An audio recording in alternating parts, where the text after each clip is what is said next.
one of my favorite speakers on the topic of transformation and awakening and possibilities. Whitley Strieber really blasted onto the scene. Well, of course, he was a screenwriter for The Hunger Wolf and lots of major Hollywood projects. But when Communion hit the market, that went to #1, and he was really the first to picture what these beings look like. I mean, people had some idea, but when the cover of Communion came out, was that 89? I think, Whitley, was that wait, put your mic on. Yeah. Yes. In the late 80s, let's just say, he and his wife Anne got 200,000 letters from people around the world that sort of said, oh my God, this has happened to me. These contact experiences, this level of encounter. So I'm really happy Whitley's here to talk about this. And I also want to talk to you, Whitley, not just about your close encounters, but your book, which was so inspiring to hear about on Linda Moulton Howe's show last night. I also have a special person who wants to ask you questions about that. But let's just first talk about, as the government disclosure is coming forward, and we're in the middle of it, we're about to cross a huge threshold in awakening and consciousness. It's already leaking through in the media. If you've watched 60 Minutes, the first question that Bill Whitaker asked Luis Elizondo right at the beginning, he says, well, tell me, are UFOs real? And Lou Elizondo practically, I say, laughs and says, come on, Bill, we're past that already.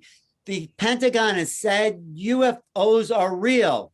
And so this gets us to really why Whitley is so important within this disclosure, because the government can talk all they want about things in the sky, but they won't talk about yet who's in them, why they're here, what are they doing, and how they're interacting with people. So my first question is to you, Whitley, what happens to close encounter witnesses? What do you think their role is when, and it's happening now, the government admits that UFOs are real? So where do we fit in? Where is your story? How did they approach that? And how do they even, is that a couple of years or 20 years down the road? I mean, we just want to get used to it's real, but where do you think it goes?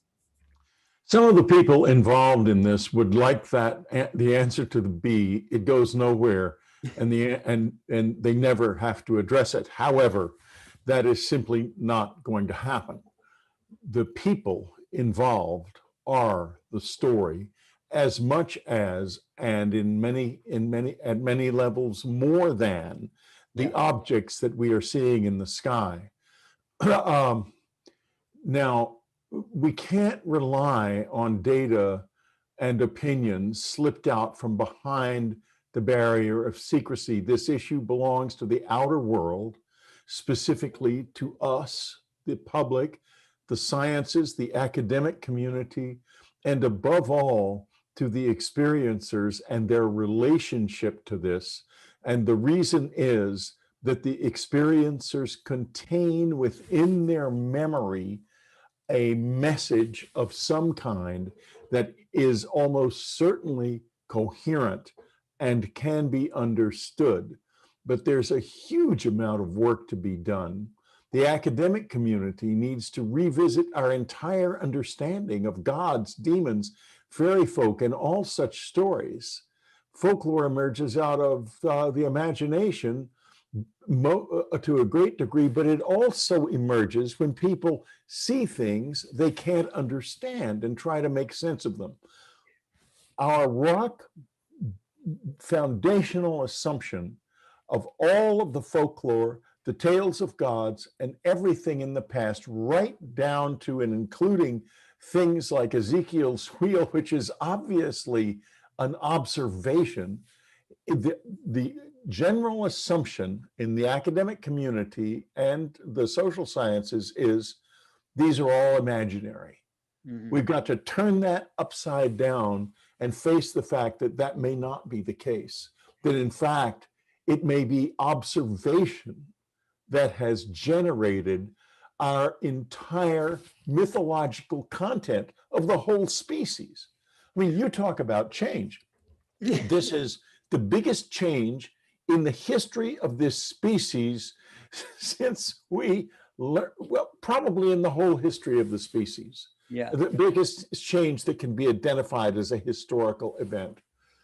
Let me go on a little bit. Yeah. Archaeology. Okay.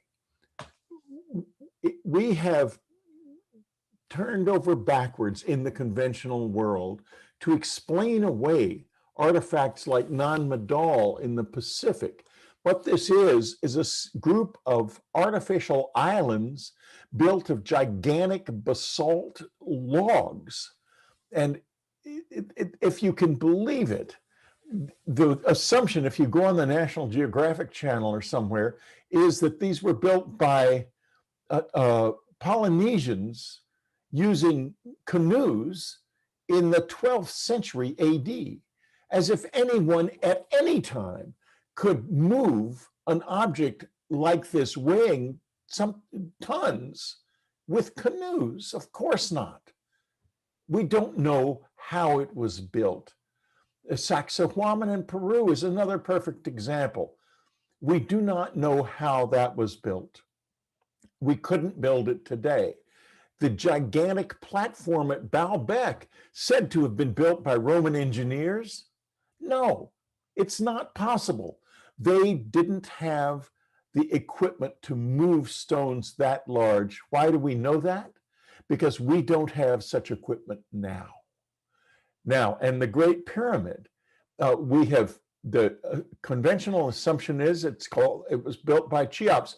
The whole revisionist archaeological community has been addressing this for years, and they have to be given respect because we have to erase our vision of the past, our conventional vision of the past, and replace it with a new and more accurate vision, because somebody's been here probably for a long time, or our world would not look like this, our myths would not read the way they do, and we would not be what we are.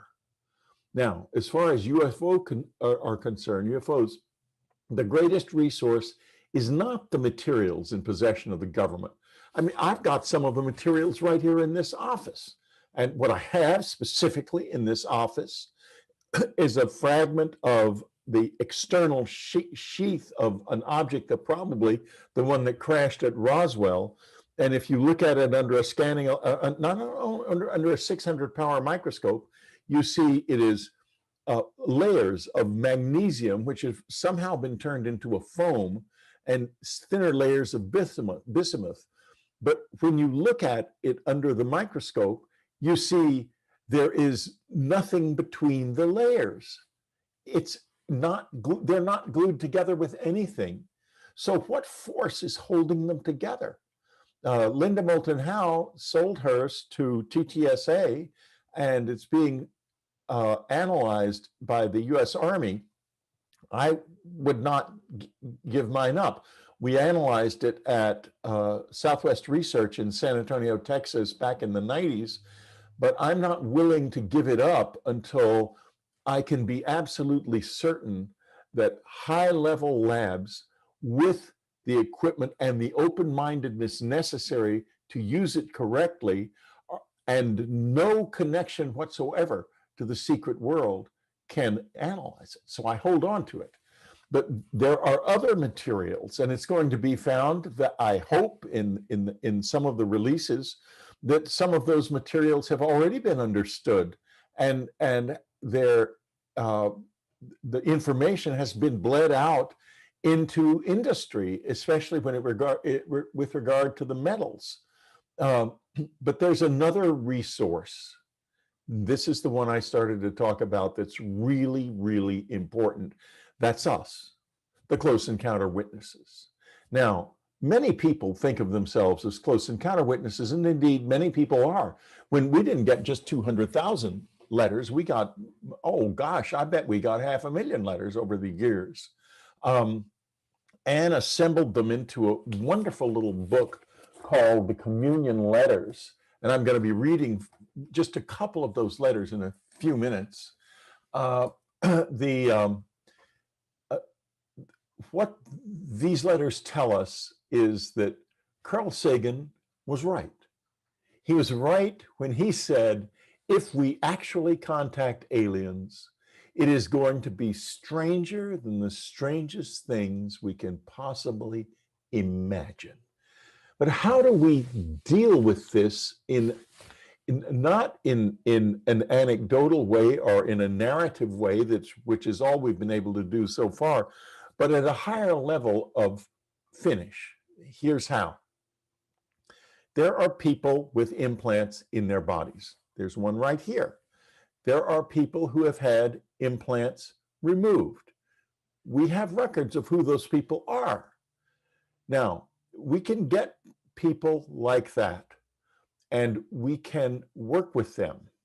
This is going to take money, and what it's going to take at the beginning is for the National Sciences Foundation to accept that granting in the area of UFO and ET research and research into this whole field is valid granting, so that places like the Ford Foundation can grant in this area.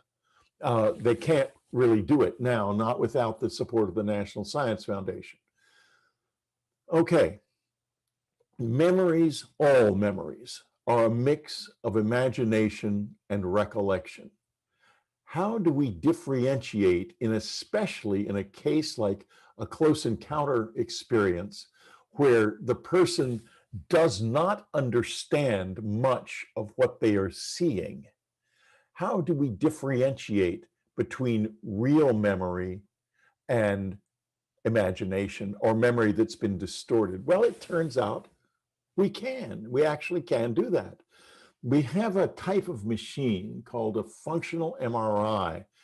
And if you get someone in a functional MRI machine, that means it analyzes you can actually see where the brain is collecting information and exactly where that information is being processed into vocalizations.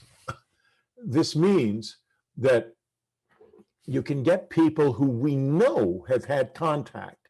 And it's time to stop saying these nonsensical things, such as someone got a bit of a meteor embedded in their calf muscle. Come on, it's over. It's over. They were involved in some unknown way with someone who did this to them. And it's been proven for years. Roger Lear proved it, God love him. He proved it very simply by demonstrating that these objects that he was taking out of people had encapsulations of epidermis around them. That's the second layer of skin just below the surface. They were embedded in deep muscle. Now, the body does not have genetic encoding to create epidermis in deep muscle. It would have calcified the object instead, and slowly rejected it. The epidermal encapsulation meant that the object would not be rejected by the body. The body wouldn't see it as a foreign object.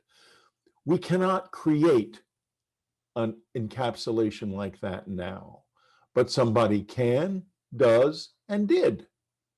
So we know these objects came from an unknown source. One of the objects that we obtained at Southwest Research had been emitting an FM signal, a very low-level FM signal, when it was in sight in the person's body. We decided after we got that object that we would put it into a machine called an X-ray diffraction machine after analyzing it under the scanning electron microscope to see its mineral content. We determined that, like most of the objects, it appeared to be a piece of meteoric iron. So that would mean, since it was iron, it would immediately diffract X-rays because X-rays don't go through iron. Now, the reason we wanted to put it in the diffraction machine is we wanted to see if we could detect any kind of crystallization in it that would explain how it could emit FM signals. So we put it in the diffractor, and the diffractor made a normal return on its first pass. It cycles again and again and again, this type of machine, around an object, gradually building up on an image of its crystalline structure. And the second pass, it didn't see it. This little piece of iron had become X-ray invisible. So we let it pass 3 or 4 more times and didn't catch anything. We took it back, put it in the SEM, same exact constituent. It was essentially a piece of nickel iron, probably something out of a meteorite. We left it in X-ray diffraction for 36 hours. It never returned another signal. That means we were looking at a piece of extraordinary technology. This was a piece of technology that could somehow emit an FM signal. Now, we can figure out how that could be done. That's not rocket science. It's close, but it's not rocket science. But how in the world did it protect its secrets by becoming X-ray invisible?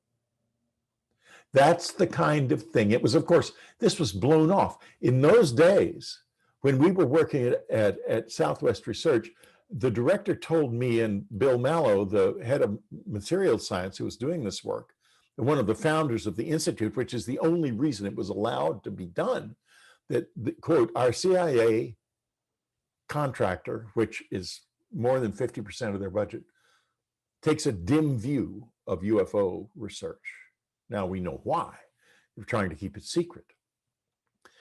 So you can use anything you want. The whole institute is open to you, but you can't put anything down on institute stationery. And Bill must report to you, Whitley, verbally only. He can't write any of this down. Now Bill has passed on, but we need to go back to this. And this time, not under that kind of outrageous constraint. Because this is the most important thing, as I said at the beginning, that has ever happened in the history of this species. It's incredibly, incredibly important. But once we have identified people who we have physical evidence that they have had contact, then we can study them and listen to their stories as they repeat their memories in the fMRI machine, and we can see how they are assembling those memories and what part of the memory is being assembled by the part of the brain that remembers facts, and what part of the memory is being assembled by the part of the brain that is essentially building imagination. And if we do that enough, we will find a baseline of what these people actually remember. That's the beginning of really seriously understanding this. It is possible. It can be done. We can, for example, we can go back to the people who wrote the communion letters. I have all of their information and addresses. The letters themselves are archived at Rice University. Thanks to Dr. Jeffrey Kripal's foresight, those letters are now part of a university archive, and they're not going to be lost. Plus, other people who have implants write me on unknowncountry.com all the time saying, I've got an implant, what should I do? And the answer is, we can't do a thing about it. With the passing of Dr. Roger Lear, the one person, a true pioneer, who was willing to work on this and do something about it, and had a medical credential, even though he was just a podiatrist, is lost to us. We have to rebuild this. Now, how ready are we for, so we're just getting used to the fact that things are out there, at least the public is. How ready, how far down the line, when do you think the whole close encounter, witness, abduction will come into the mainstream in the way that UFOs are now coming into the mainstream. Yesterday, a sort of junky British newspaper called The Sun published a story about a close encounter witness, this poor character called Stan Romanek.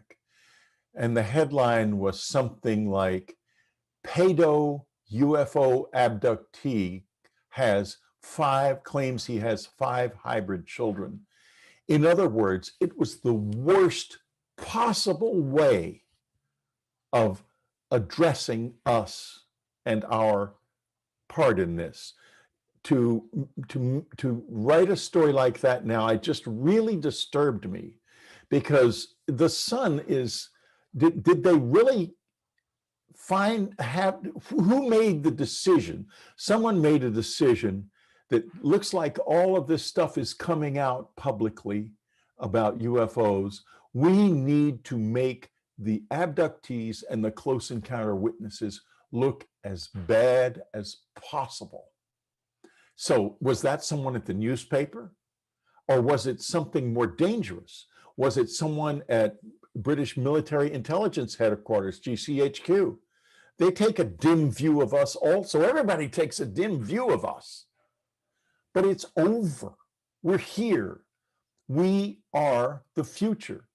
We are the ones who have the information embedded in us. And believe me, the visitors know this, and they have built a coherent and sensible set of informations inside our minds.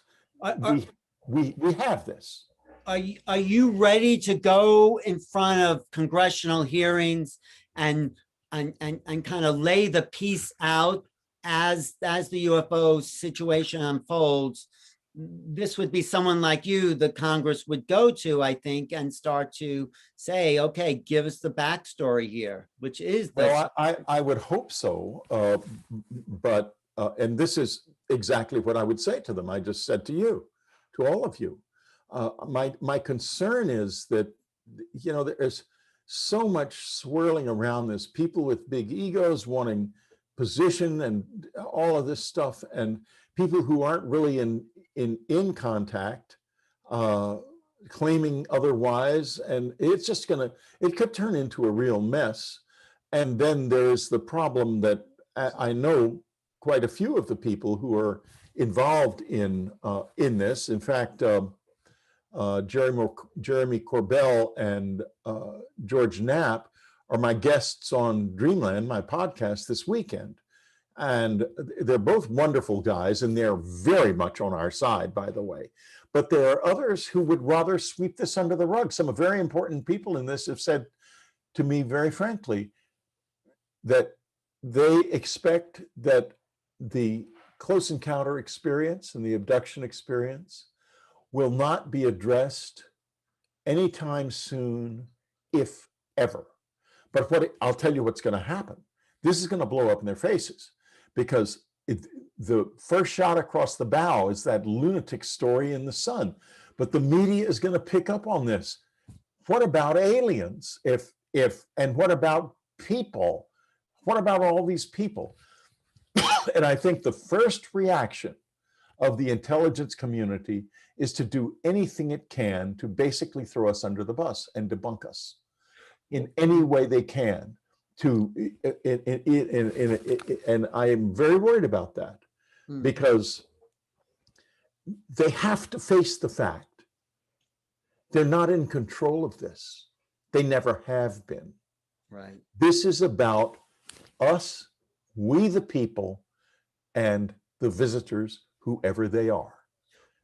The entire government effort is a sideshow in comparison to this. My book, Communion, is about contact. It is the baseline of contact. That's where contact between us and them started as a cultural phenomenon. It existed before that, of course, but as a cultural phenomenon, that's where it started. And it was intended that way. My wife, Anne, was incredibly prescient and knowledgeable about this. She was connected with it somehow. I have no idea how. And she would laugh in my face if she, in fact, she probably is actually laughing in my face at this moment. As I wear both rings because we're still in contact. She's right Ann and I behind you have, laughing, Whitley. She's right there behind you. exactly. People often see that picture change its expression and wink and all kinds of things. But anyway, I wear the two rings because we're still together. We're just down to one body. But you know, you're saying the really and key thing that we're expecting government or people in some official capacity say that this is real. Obviously, we don't need people to tell us what experiences are real and not real. Well, But actually, we do need that. That's exactly what we need, because the mind. I would love to go into an fMRI scanner and narrate my entire life story, and because the mind fills in the blanks, no matter how hard you try. If you have an experience that doesn't make sense to you, your mind will alter it in order to make it make sense. This is what folklore is, which I said earlier. Folklore happens to some extent. It's simply people telling stories, but most of it happens when people see things or have experiences that they cannot understand. but there's Folklore enough turns of into us. myth. There's What? enough of us coming forward now, like you in your book, who validates other people's experience. So there's a collective agreement about the nature of reality. Well, but we can narrow this down using science. We can figure out, if I narrated my life story in an fMRI machine, we would be able to tell which parts of my story, to a great extent, it's not perfect, are emerging out of my imagination, which parts are emerging out of the part of my brain that perceives facts. Mm-hmm. Right. And that would be an extraordinary thing. And think of how many people you know and I know who have had incredible lives like mine and like so many others listening to this show right now. We could figure out what of our memories are factual and what are not. And I'll tell you right now, I'll predict which parts of our memories our brains see as facts and which part of our memories our brains see as imaginary. Our brains are going to turn out to see the parts that are stranger than strange, the strangest parts of all, strange beyond belief. Those are the parts that are going to turn out to be real. Right. I want to ask you about your book coming up. I have one more question along this sort of idea. Is there any truth to the fact, or in your opinion, that President Eisenhower made an agreement with an ET race to exchange technology for genetic manipulations or abductions? I don't have any idea about that.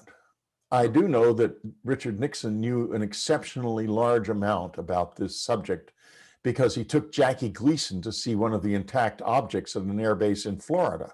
I know that because Jackie Gleason's wife was not only public about it, she spoke to me about it personally, and someone who had seen an object described it to me. And that's why I'm saying to the people who are orchestrating all of this, it's time to put one of these objects in the Smithsonian. And of course, their reaction is there's an infinitesimal chance of that, although they admit it's a good idea. The reason I think we should do that is there are two reasons. The first reason is it gives the public a chance to come into contact with these materials. It's not like looking at something that we build. Right. Believe you me, when you look at these materials, they look back at you. It is not like things in this world. Not at all. Now, Now, I don't mean that the flying saucer itself looks back at you. I do mean that the presence that is behind it will know you when you see it. And you will feel that in yourself. You will feel Right. it. And you will never forget it. Mm. And it won't forget you either. No, I think though you are right. We are at a turning point in history. The planet is waking up to this bigger reality, and we just need to accept the fact that we are part of something bigger. I just want to switch a little bit to you, the book that if you want to talk about Jesus, A New Jesus. Vision, which I really enjoyed your interview with Linda Moulton Howe. But how does the whole Jesus story fit into these last 30 years that you've been delving into with the ETs? Okay, I have to start by explaining that our dead, so-called, who are not dead, I think that they think of us as the dead, in fact, are very involved in this. At that level, and in also a parallel universe that is a mirror universe of this one that I talk about in A New World, there is no barrier between the living and the dead, and no barrier between the ETs and us. So that's a sort of baseline here. After Annie passed away, I have this implant in my ear. It's been there since May of 1989, when it was put in by two people. I know a lot about it because someone on the inside wanted to study it recently. And he was looking to, he wanted me to get a CAT scan of it, which I did, but he was looking to, I'm sure, to suggest that I get it removed so he could study it more. And I was not too willing to do that. But in any case, what happened was a few nights before the CAT scan, a knock came at my door at about 4 a.m, a very rapid fire machine-like knock. And I know that knock. I'm not going to tell you exactly how many knocks it is, but it's a specific number. It's not 7 or 9, because I don't want anyone to try to fool me to come up here, and it'd be quite dangerous to try to come into this apartment that way. Anyway, be that as it may, I heard this signal. I immediately went and opened the front door. There were two men there. They came in. They explained how the implant works.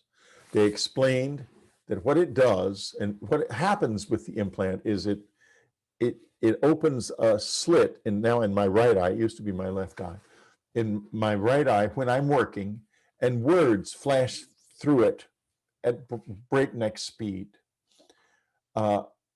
That started to happen only after Annie passed away. And I found that my ability to think and do research really increased. And so I decided to practice on this by writing a long historical novel, which is called In Hitler's House, and I published it under the name Jonathan Lane. And I did that to practice with the implant, and I learned how to use it that way. It works by synchronicity, but it also works in another way that they explained to me. That is to say, the words racing through are drawn from my own unconscious mind into the level just below consciousness. And when they race through my brain, the slit, they actually are my conscious mind responds to them, even though it can't read them. It responds to them subliminally, and I get ideas that way. It's like having an incredibly powerful muse that draws from my own deepest memories, stuff up to the forefront. And they told me it was invented by a man named Constantine, they said, Rawdive. And I thought that name sounds vaguely familiar. And so after they left, I immediately Googled it, and I realized, of course, he was mispronouncing it. It's Constantine Rawdive, the electronic voice phenomena pioneer who died back in the 70s. Now, I told this story to a friend And the friend said, well, the strange thing is that I have that same slit in my eye. And I've often wondered, words pass through it very quickly. And I've often wondered what it was. He is one of the world's leading experts on Constantine Rodavay. And I think this object was invented by Rodavay and put while on the other side and put in my ear by people who were the same type of people as came to my door to explain it that night, people who live on the edge between this reality and what we call the world of the dead. So using that object, I wrote 3 books. Afterlife Revolution is about how to finally get past the whole idea that the dead don't exist. It's intended to convince people of this in ways that are acceptable to a Western rationalist mind. The next book, A New World, is what do we do in our relationship with the visitors? What is contact? What do they want? What are the dangers? What are the benefits? It's a survey of that based around the great comment by Colonel Philip Corso, probably the most important comment in the whole lexicon of the close encounter experience. When he asked a visitor in a situation where they needed a radar turned off for 10 minutes so they could leave a place, he said to this visitor, 10 minutes can be a long time in my profession. And military, obviously, it can. And what's on offer for us? The response was, a new world if you can take it. Now is the time for this. Can we bear it?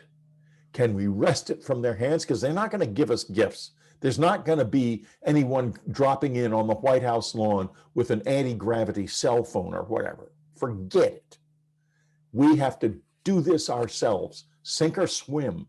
We make our own decisions about our future. And I don't have time, and I can go into exactly why that is.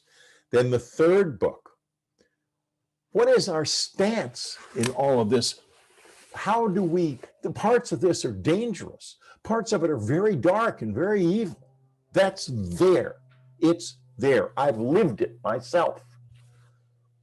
What do we do? How do we take a position that gives us, empowers us to do this well and right and to make contact work? You have no choice then. You have to go back to the teachings of Jesus. You have to do this because Jesus taught us how to live on behalf of the good.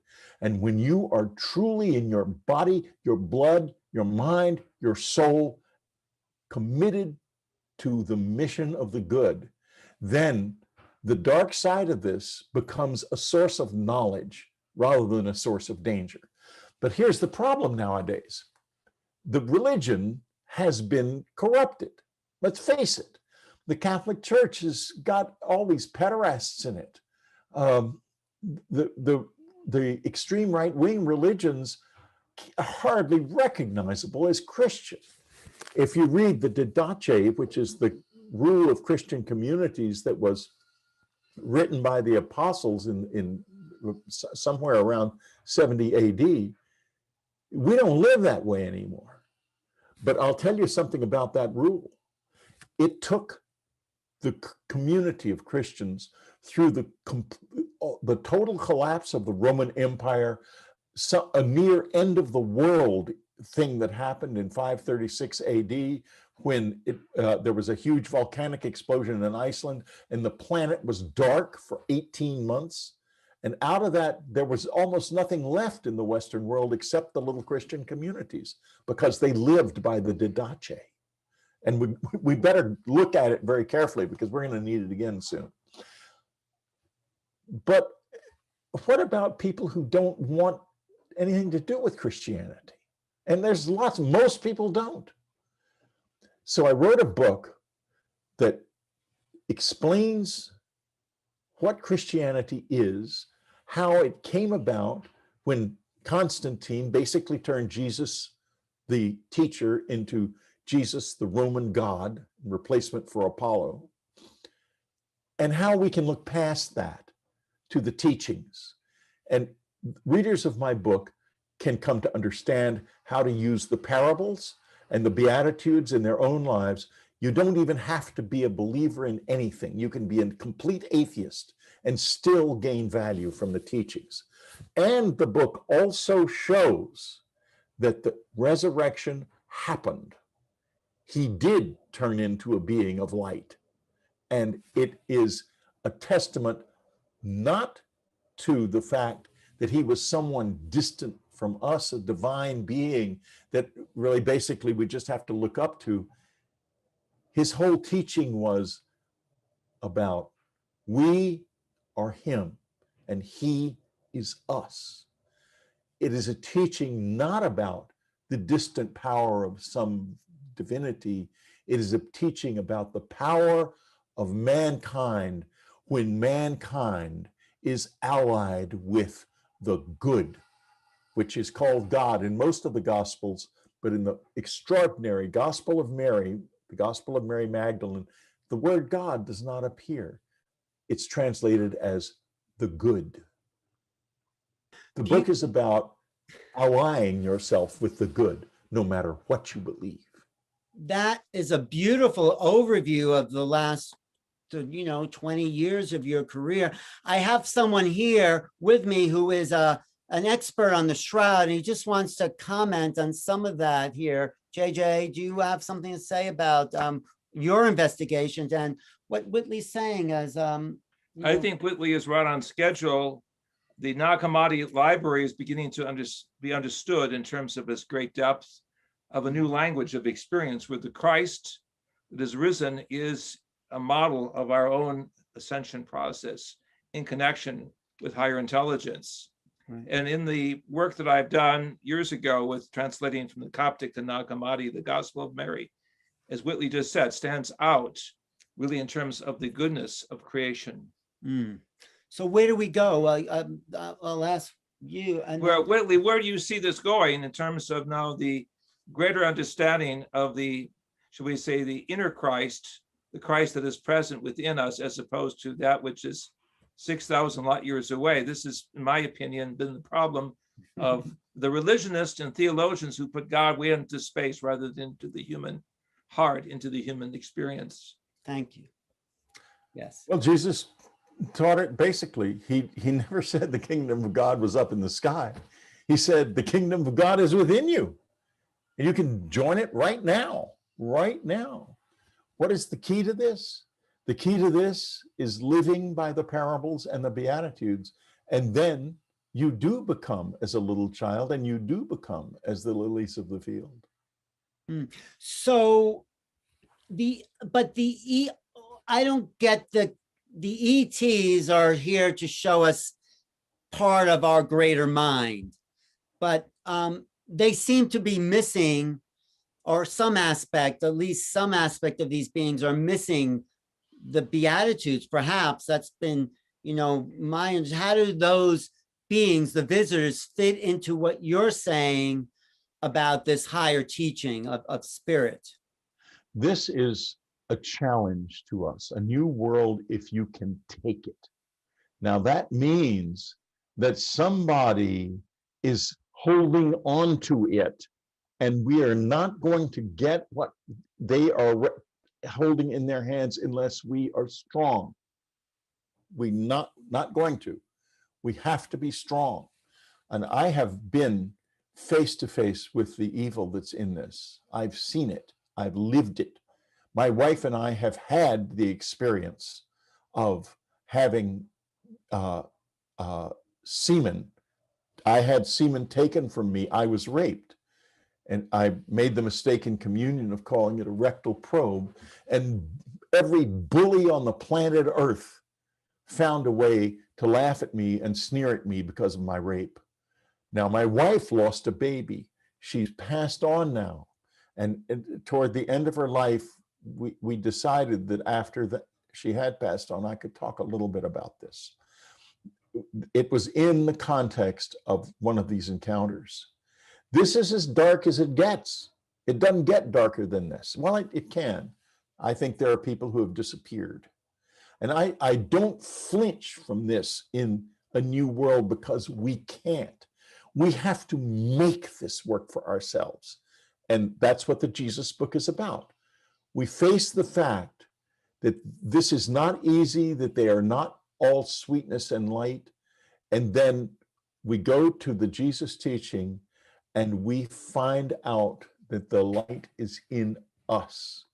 We go inside ourselves for the light and we shine forth just like he did, just like Mary Magdalene did. We shine forth and everything changes for us. They have to respect our light because the good is more powerful. The dark always ends the same way. It's entropic and it ends in total stillness and silence. The good is extropic. It is always increasing and there is no end to ecstasy. It always, that's why the universe is expanding. It is expanding on a wave of ecstasy. Okay, JJ. Whitley, I wanted to tell you that I worked indirectly with Dr. Don Linich at Propulsion Lab, who did the image enhancements of the Closet of Turin. And it was a 5'7" man in a state of weightlessness surrounded by light. And this was a great illumination to the scholars and scientists who were part of the STIRP group and later the ASSIST group, that there was Jesus seen in a state of weightlessness surrounded by light, the light going in all directions. To have that homogeneous light would require a perfect situation that was not being disrupted by any physical force or object. Right. It was an ascension, basically. We're at portal to ascension. But also, Whitley, if you're talking about the dark side, don't you think the government, as the thing comes up, will start to grab onto that dark element and forget the rest and put people in fear? I mean, they're used to doing that. So, well, let's go back to the crabwood formation, the crop circle formation that was laid down in the early 2000s in England. And what it is an image of a gray, and beside it there is a disc that turns out to be readable as ASCII characters. Beware the bearers of false gifts and their lies. There is good out there. We oppose deception.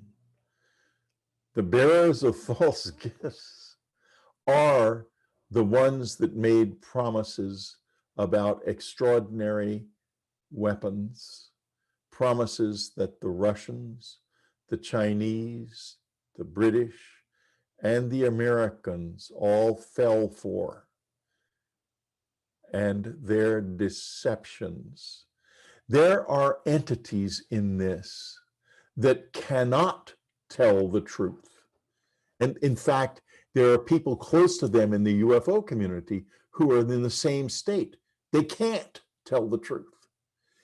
If you lose your free will, if you embrace this darkness, you lose it. And you cannot tell the truth. And it feels to these people and to these entities that they can never regain the truth. The people generally don't know they can't tell the truth. They just lie all the time.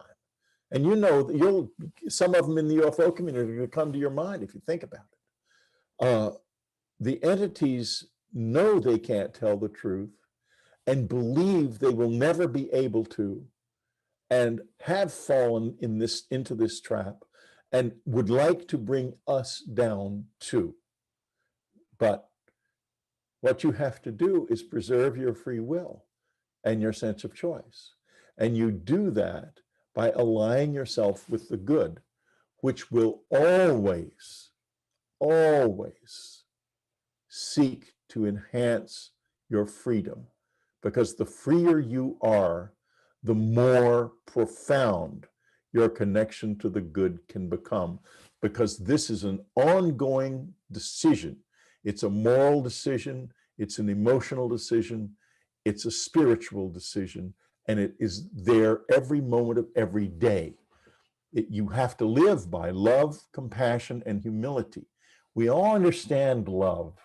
And the visitors knocked me around until I figured out what humility is, believe me. But what about compassion? I turned to my wife, because this is the balancing force. Love is the positive side of this triad. Compassion is the balancing side of the triad, and humility is the passive side. And you have to have active, passive in harmony, and compassion is harmonizing. I asked Anne to explain compassion to me after she had died, and she gave me the most profound explanation of it. It's not a direct explanation, but if you embrace it, you become a compassionate human being.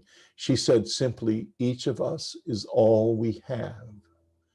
And when you think of it that way, and you look at yourself and others through the lens of that realization, even the most terrible people, the most evil people, become vulnerable and accessible to your love and care. That's compassion. That's the definition of compassion in just a few words. So the new world, if we can take it, is the world of good, of compassion, of love. Right. And we're not going to be able to build weapons that do anything to the visitors, but they will be delighted to let us try. As Nag Hammadi tells us, you know so well, because I agree with you, the new world would be the agathos Christou in the Coptic Greek, the goodness of Christ in our hearts. Well, that's the book he wrote. Yeah. We have to get Jesus into ourselves. Jesus has to be in your blood and in your mind and in your heart. But it's a very physical thing as well as being everything else. Being part of the good is very physical. But when you say Jesus into your heart, I mean, for me, that sounds religious. I know you don't mean that. How do we translate the religion of Jesus into the actuality of the teachings? Split the religion off. The religion was invented by a Roman emperor called Constantine. Jesus is not a god. He is not the replacement for the sun god Apollo. Jesus was a human being who walked the earth for a few years in a terrible time and in a terrible place and got cruelly crucified for his troubles. There was around Jesus an extraordinary group of people. They're barely visible, but I pulled them out in my book so that you can know they existed at least. The young man who jumps up and runs away from the Garden of Gethsemane so fast that he leaves his clothes behind. The woman, the extraordinary and important woman who poured nard over Jesus's head in Bethany, and the Essenes who were with Jesus were furious at her because they didn't believe they didn't believe in the use of oils. Nard was not just an oil. It was the most precious oil in the world at the time, taken from flowers that grow in the foothills of the Himalayas. And a bottle of nard was literally, probably that bottle of nard was among the most valuable things in the whole of Palestine at that time. And she pours it over his head.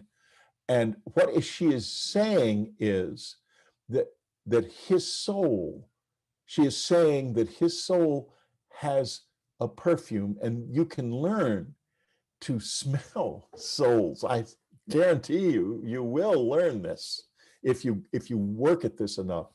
And the scent of a beautiful soul is truly extraordinary. And what she was saying was his soul had the most beautiful of all scents.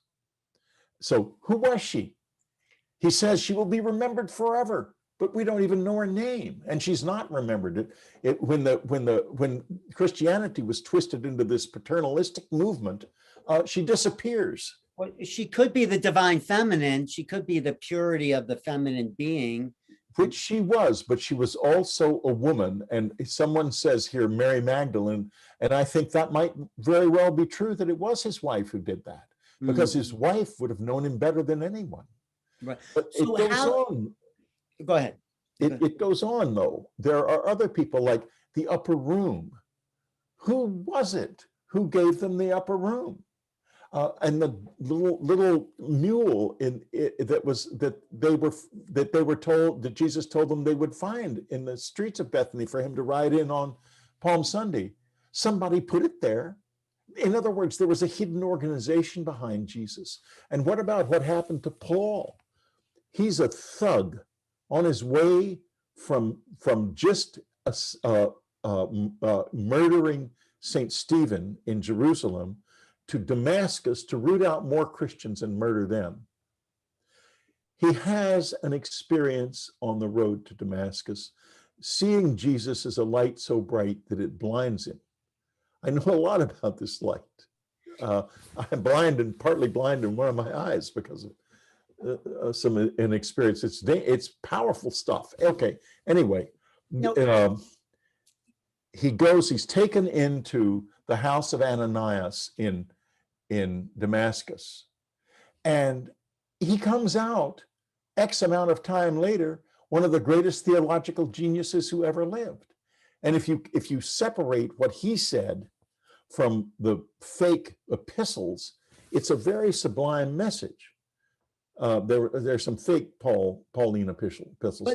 But Whitley, how do we take all this knowledge, all your research, and I think you're one of the more lucid contactees, and inspire people for the amazing world we're coming into and what the government is on the threshold, and really the new world we are entering right at this time. World of ascension. It's a world of revelation. So to leave us with some words of the forging a new path through this undiscovered reality, this unknown country, as they say. Well, that's why I named my website the unknowncountry.com, because that's what it's about. And why Anne called our book Communion, because it is about that kind of deep inner sharing. And those two things tell you where we're going. What's going to happen on this planet is that there's going to be a profound upheaval.